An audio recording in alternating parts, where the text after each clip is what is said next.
Welcome in farmer voice, आवाज़ किसान की। इस देश के अंदर शहीद भगत सिंह को शहीद आजम का दर्जा दिया गया है और उनको किसी न किसी रूप में रागनी में भजन में 15 अगस्त को शहीदी दिवस पर याद कर लिया जाता है। हमारे देश में एक और शहीद आजम हुए हैं, उनके नाम के आगे भी शहीद आजम लगता है। तो मैं शहीद आजम के बारे में बताता हूँ। आजम का मतलब होता है शहीदों में सबसे ऊपर, और उनके विचार भी न्यू के न्यू भगत सिंह जैसे मिलते हैं और उनकी उपेक्षा की जाती है। हम उनको कम याद करते हैं। मैं उनको याद करता हूँ उनकी आत्मकथा के रूप में। आप इस रूप में लीजिए मेरी बातचीत को, जैसे इस माइक के आगे शहीद उधम सिंह अपनी कथा खुद कह रहा है आपको। करतार सिंह सराबा गदर पार्टी का अखबार निकालते थे, उसमें एक ऐड देते थे, जरूरत है स्वतंत्रता सेनानियों की, इनाम शहादत, तनख्वाह मौत, कार्य क्षेत्र भारत। करतार सिंह सराबा क्रांतिकारियों के प्रेरणा स्रोत थे। भगत सिंह करतार सिंह सराबा को अपना आदर्श मानते थे और अब एक फोटो करतार सिंह सराबा का अपनी जेब में रखते थे। मेरा जन्म 19वीं शताब्दी खत्म होने और 20वीं शताब्दी शुरू होने में 5 दिन बाकी थे। मेरा जन्म 26 दिसंबर 1899 को हुआ सुनाम कस्बे में। उस टाइम वो पटियाला रियासत का हिस्सा था, आज वो पंजाब का एक जिला है। मेरी माँ का नाम हरनाम कौर था, मेरे पिता का नाम टहल सिंह था। मेरे पिताजी एक गरीब किसान थे, खेती करते थे। माटी के साथ माटी होना पड़ता है, तब 4 दाने हाथ लगते हैं। इस शोषण की चक्की में बचता था ठन ठन गोपाल। खाने को 2 रोटी बड़ी मुश्किल से मिलती थी। जिस बंदे को खाने की रोटी मुश्किल से मिलती है, उसकी सामाजिक हैसियत का अंदाजा लगाया जा सकता है क्या होगी। किसी एक शख्सियत को पहचानना है तो उस समय के माहौल को जानिए जिसमें वो शख्सियत पली बड़ी है। मेरे पिताजी टहल सिंह एक अफसर नहर पर ओवरसीयर बनकर आए थे, उनके संपर्क में आए और उनके संपर्क में आने के बाद मेरे पिता टहल सिंह का नाम पहले चूड़राम था और मेरी माता का नाम नारायणी देवी था। आप आश्चर्य में हो गए कि भैया कैसे हो गया हरनाम सिंह को टहल सिंह चूड़राम से और नारायणी से। उनके धन्ना सिंह के संपर्क में आने के बाद जलपान कर लिया था और जलपान करने के बाद नारायणी देवी बन गई थी हरनाम कौर और चूड़राम बन गए थे टहल सिंह। उन्होंने मेरे पिताजी की नौकरी नहर पर बेलदार वगैरह की लगवा दी और उनकी कुछ दिनों के बाद बदली हो गई। मेरे पिताजी भी बेरोजगार हो गए और जब मैं 3 साल का था तो मेरी माताजी का इस दुनिया से चलाना हो गया। उनकी शक्ल मुझे याद नहीं है। घर में हम 3 जने बच गए थे, मैं, मेरा बड़ा भाई साधु सिंह और पिताजी। जब सोचता हूँ तो भावुक हो जाता हूँ कि मेरे पिताजी बेरोजगार होने के बाद कैसे काम चलाते होंगे। आखिर पेट खाने को तो मांगता है।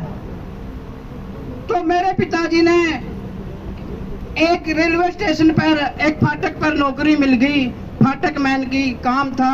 रेल आती है, फाटक बंद, रेल जाने के बाद फाटक खुली। मेरे पिताजी किसान तो थे ही, आसपास की जमीन साफ कर ली, वहाँ कुछ सब्जी उगाने लगे और दूध के लिए कुछ बकरियां बांध ली। समय हमारा ठीक गुजर रहा था। एक दिन एक घटना घटी। सुबह सुबह पिताजी बाहर घूमने गए थे, एक भेड़िया बकरियों के अंदर आ गया। बकरियां मिमाई। जानवर है तो क्या हुआ, आखिर जान तो सबको प्यारी है।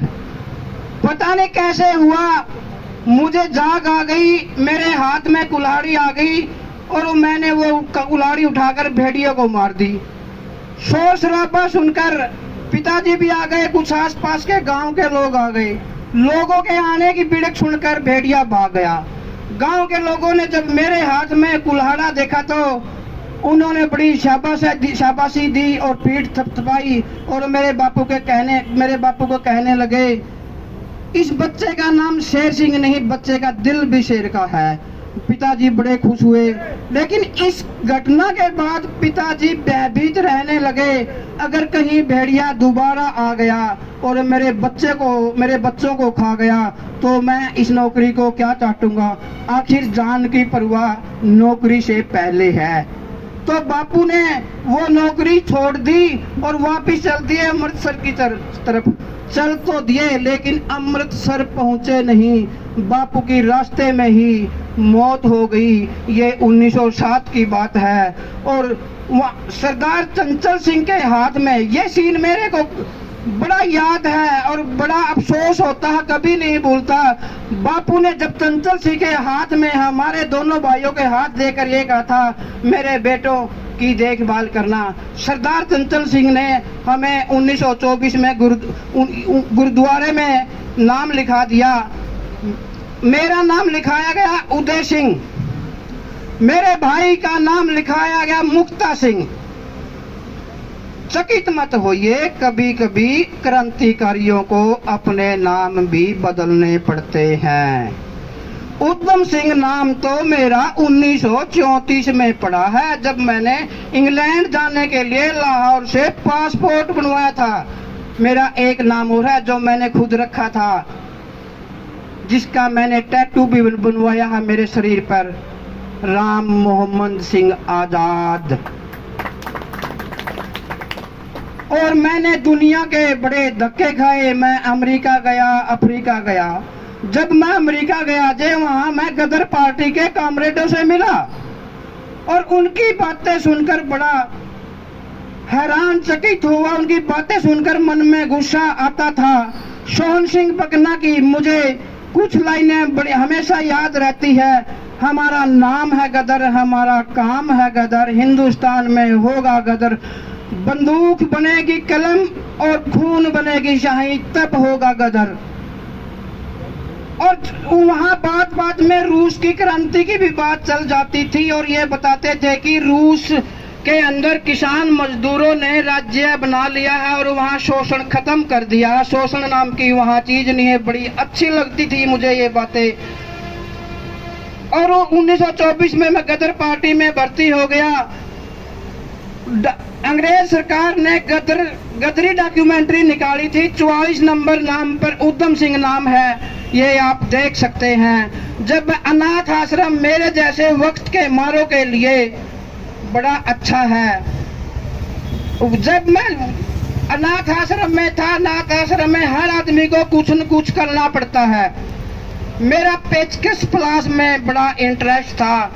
मैंने मशीनगरी का, बुडाईगरी का, सभी का, मैं मोटरसाइकिल साइकिल कार सब कुछ संभाल लेता था। मेरे दोस्त मुझे इंजीनियर कहते थे।